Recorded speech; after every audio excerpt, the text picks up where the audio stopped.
नमस्कार दोस्तों, मैं हूं रमेश चंद्र चौधरी और ट्रिक्स एकेडमी में आपका एक बार फिर से स्वागत है। आज हम 11 मार्च से लेकर 20 मार्च तक की करंट अफेयर्स एकदम डिटेल से पढ़ते हैं। दोस्तों, अगर मेरा चैनल सब्सक्राइब नहीं किया तो सब्सक्राइब करें, बेल आइकन प्रेस करें, जिससे मेरे सारे वीडियोज़ की नोटिफिकेशन आपको टाइम से मिलती रहेगी। दोस्तों, हमारा पहला प्रश्न है, हाल में US international women of courage award 2022 किसको मिला? तो दोस्तों, ये मिला है रिजवाना हसन।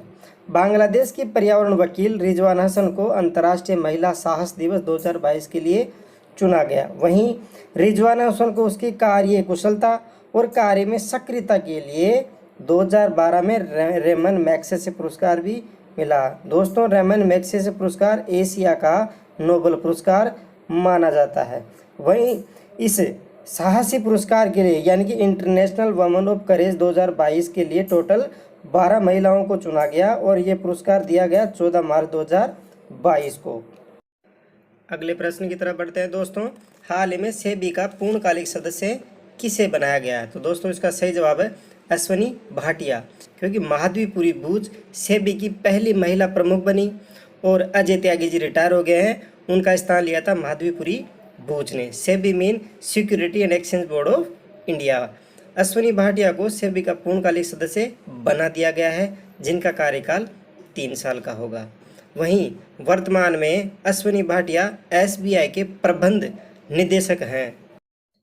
अगले प्रश्न की तरफ बढ़ते हैं दोस्तों, भगवान बुद्ध की शयन मुद्रा में विश्व की सबसे लंबी प्रतिमा कहाँ बनाई जा रही है? दोस्तों, यह विश्व की सबसे लंबी प्रतिमा यह बिहार के बोधगया में बनाई जा रही है। बुद्ध इंटरनेशनल वेलफेयर मिशन के द्वारा विश्व की सबसे लंबी प्रतिमा बिहार के बोधगया में बन रही है, जिसकी लंबाई 100 फीट है और ऊंचाई 30 फीट है। लंबाई और ऊंचाई याद कर लेना दोस्तों। बोधगया बिहार में है और बौद्ध धर्म का यह सबसे बड़ा तीर्थ स्थल है। यह प्रतिमा कलकत्ता के मूर्तिकारों के द्वारा फाइबर ग्लास से बन रही है दोस्तों। किससे? फाइबर ग्लास से। और प्रतिमा का निर्माण 2019 में शुरू हुआ था और 2023 तक पर्यटकों के लिए खोल दिया जाएगा। अगले प्रश्न की तरफ बढ़ते हैं दोस्तों, हाउस वर्क इज वर्क नाम की पहल किस बैंक ने शुरू की थी? तो दोस्तों, ये की है एक्सिस बैंक ने। ये क्यों शुरू की, इसका उद्देश्य क्या है? उसका उद्देश्य है दोस्तों, महिलाओं को विश्वास दिलाना है कि वो रोजगार योग्य हैं, उनके पास कौशल है तथा महिलाओं को काम पर वापस लाने के बारे में जोर दिया गया है।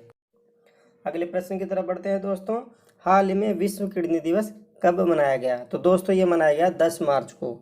लेकिन दोस्तों, इस बात को याद रख लेना कि किडनी दिवस हर वर्ष 10 मार्च को नहीं मनाया जाता है। किडनी दिवस हर वर्ष मार्च के दूसरे गुरुवार को मनाया जाता है। वहीं मार्च के दूसरे बुधवार को विश्व तंबाकू निरोध दिवस मनाया जाता है। किडनी दिवस एक वैश्विक अभियान है जिसका उद्देश्य हमारी किडनी के बारे में जागरूकता बढ़ाने से है। इसका थीम है किडनी हेल्थ फॉर ऑल। दोस्तों, जितना छोटा थीम है वो उतना ही इम्पोर्टेंट हो जाता है। इस थीम को जरूर याद कर लेना, किडनी हेल्थ फॉर ऑल। तो दोस्तों, अगले प्रश्न की तरफ फिर बढ़ते हैं। हमारा अगला प्रश्न है, हाल ही में किस राज्य सरकार ने वुमेन्स 8 वर्क प्रोग्राम शुरू किया? वुमेन्स 8 प्रोग्राम शुरू करने वाली सरकार है कर्नाटक सरकार। कर्नाटक सरकार ने रोजगार योग्य 5 लाख कौशल महिलाओं को 2026 तक रोजगार देने के लिए वुमेन्स 8 वर्क कार्यक्रम शुरू किया।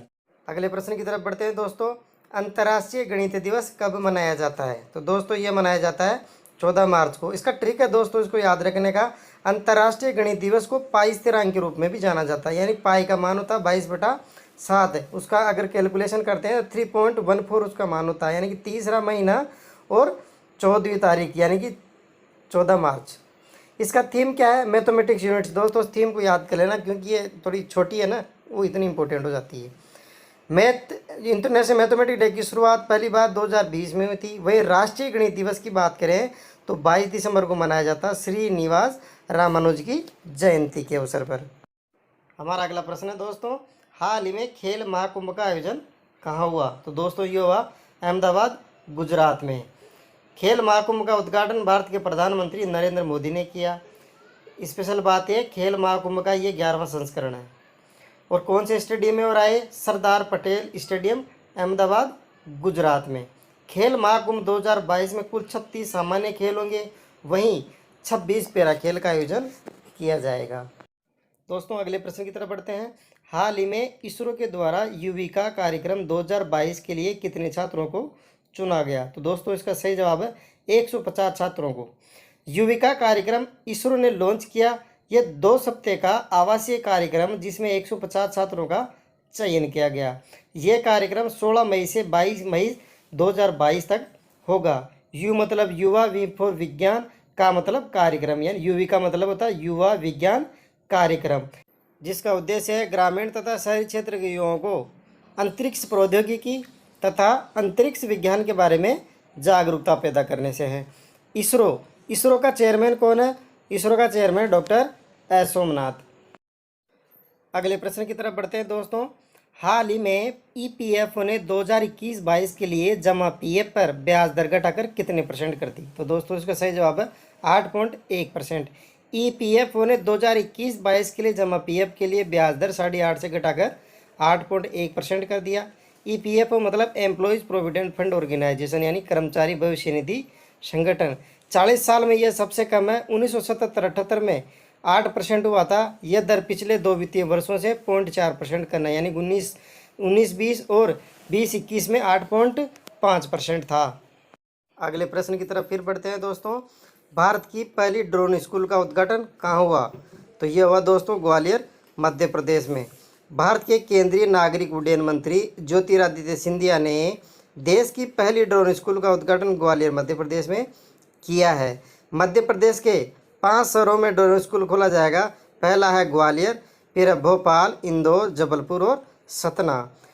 देश का पहला ड्रोन स्कूल ग्वालियर, मध्य प्रदेश है। वहीं मेडिसिन फ्रॉम स्काई योजना तेलंगाना सरकार ने शुरू कर रखा है। वहीं न्यू ड्रोन पॉलिसी किसने लॉन्च की है? न्यू ड्रोन पॉलिसी लॉन्च की है भारत की सरकार ने। अगले प्रश्न की तरफ बढ़ते हैं दोस्तों। हाल ही में देश का पहला पूर्ण महिला स्वामित्व वाला इंडस्ट्री पार्क कहाँ खुला है? तो दोस्तों ये खुला है हैदराबाद में। हैदराबाद में देश का पहला महिला स्वामित्व एफएलओ इंडस्ट्री पार्क बनाया गया है। यह पार्क फिक्की लेडीज ऑर्गेनाइजेशन द्वारा बढ़ावा दिया गया है। यह पार्क हरित श्रेणी के 16 विभिन्न क्षेत्रों को प्रतिनिधित्व करती है तथा इस पर पूर्णतया महिलाओं का ही स्वामित्व और नियंत्रण रहेगा। तो दोस्तों भारत का पहला डॉग पार्क वो भी हैदराबाद में ही है। वहीं दुनिया का पहला ओपन रॉक म्यूजियम वो भी हैदराबाद में ही है। स्टैचू ऑफ इक्वलिटी यानी वो भी हैदराबाद में है, रामानुजाचार्य की 216 फीट की प्रतिमा। अगले प्रश्न की तरफ बढ़ते हैं दोस्तों। 4 धाम परियोजना समिति के अध्यक्ष हाल ही में किसे नियुक्त किया गया है? तो दोस्तों इसका सही जवाब है जस्टिस ए.के. सीकरी को। Justice A K. सीकरी 4 धाम परियोजना समिति के नए अध्यक्ष होंगे। Justice A K. सीकरी पूर्व अध्यक्ष प्रोफेसर रवि चोपड़ा का स्थान लेंगे, जो 2019 से लेकर 2022 तक 4 धाम परियोजना समिति के अध्यक्ष रहे हैं। हम अगले क्वेश्चन की तरफ बढ़ते हैं दोस्तों। भारत की सबसे बड़ी तैरती सौर ऊर्जा परियोजना का उद्घाटन हाल ही में कहाँ किया गया है? तो दोस्तों ये किया गया है थूथुकुडी, तमिलनाडु में।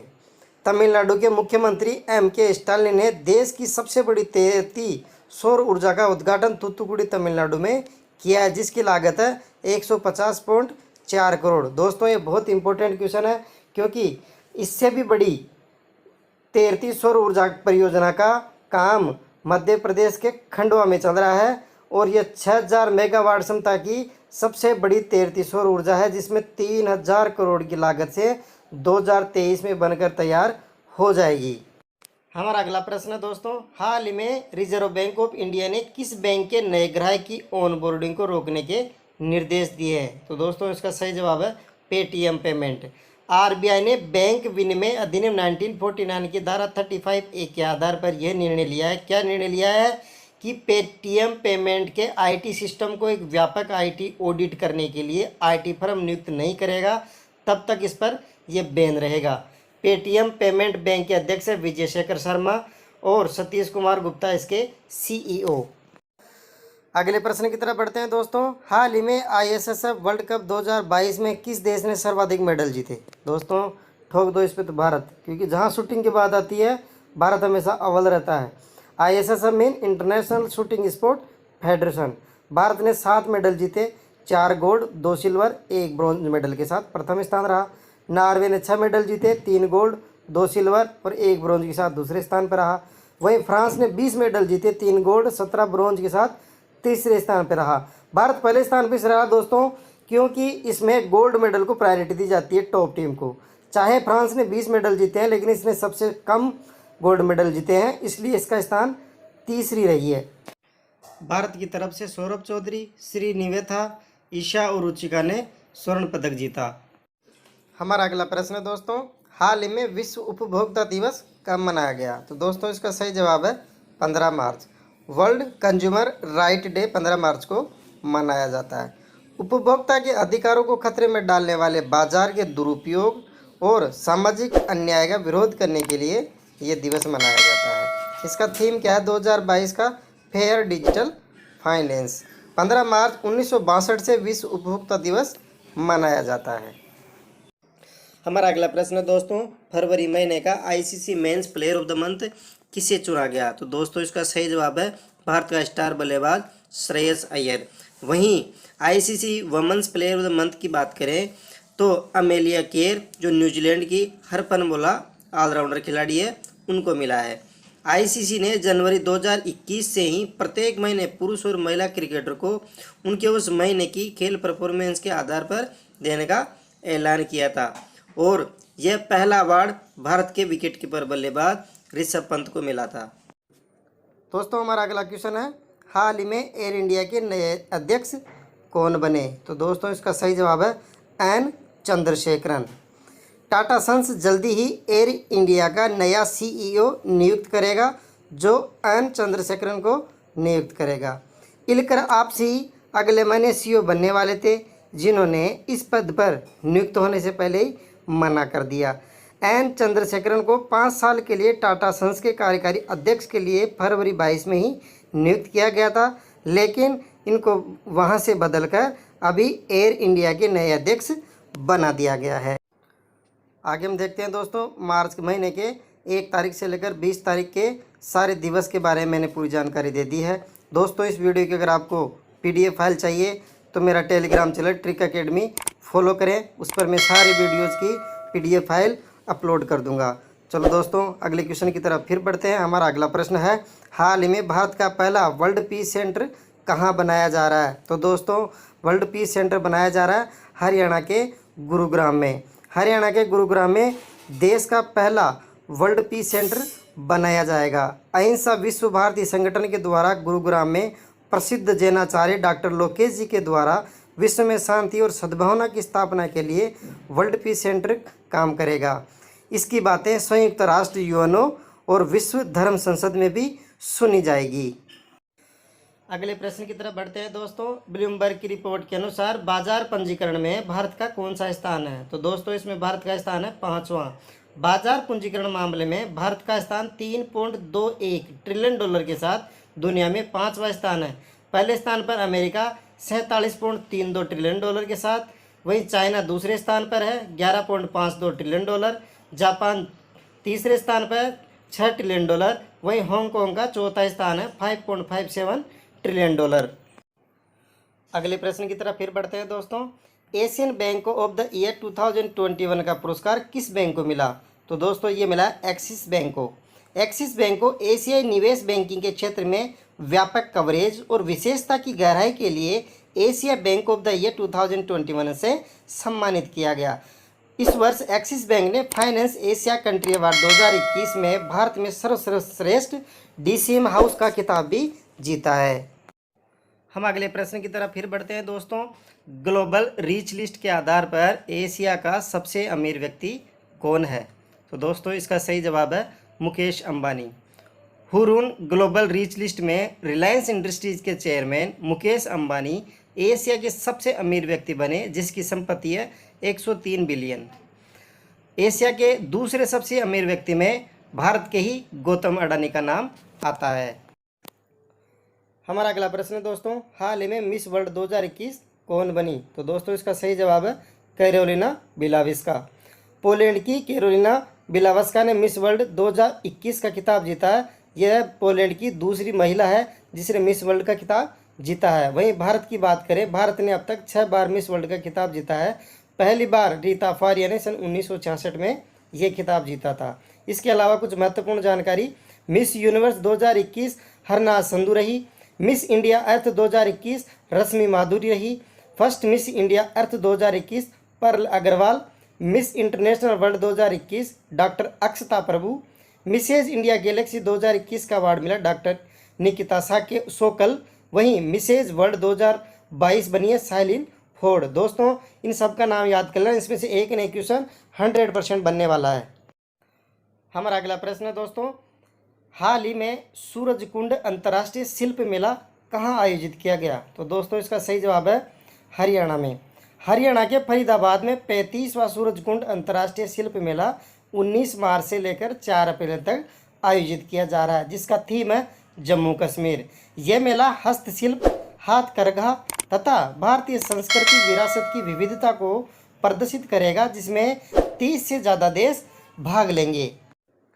मेरा अगला प्रश्न दोस्तों आप सभी के लिए है, विश्व किडनी दिवस कब मनाया जाता है? तो दोस्तों आप इसका जवाब सभी कमेंट बॉक्स में देंगे।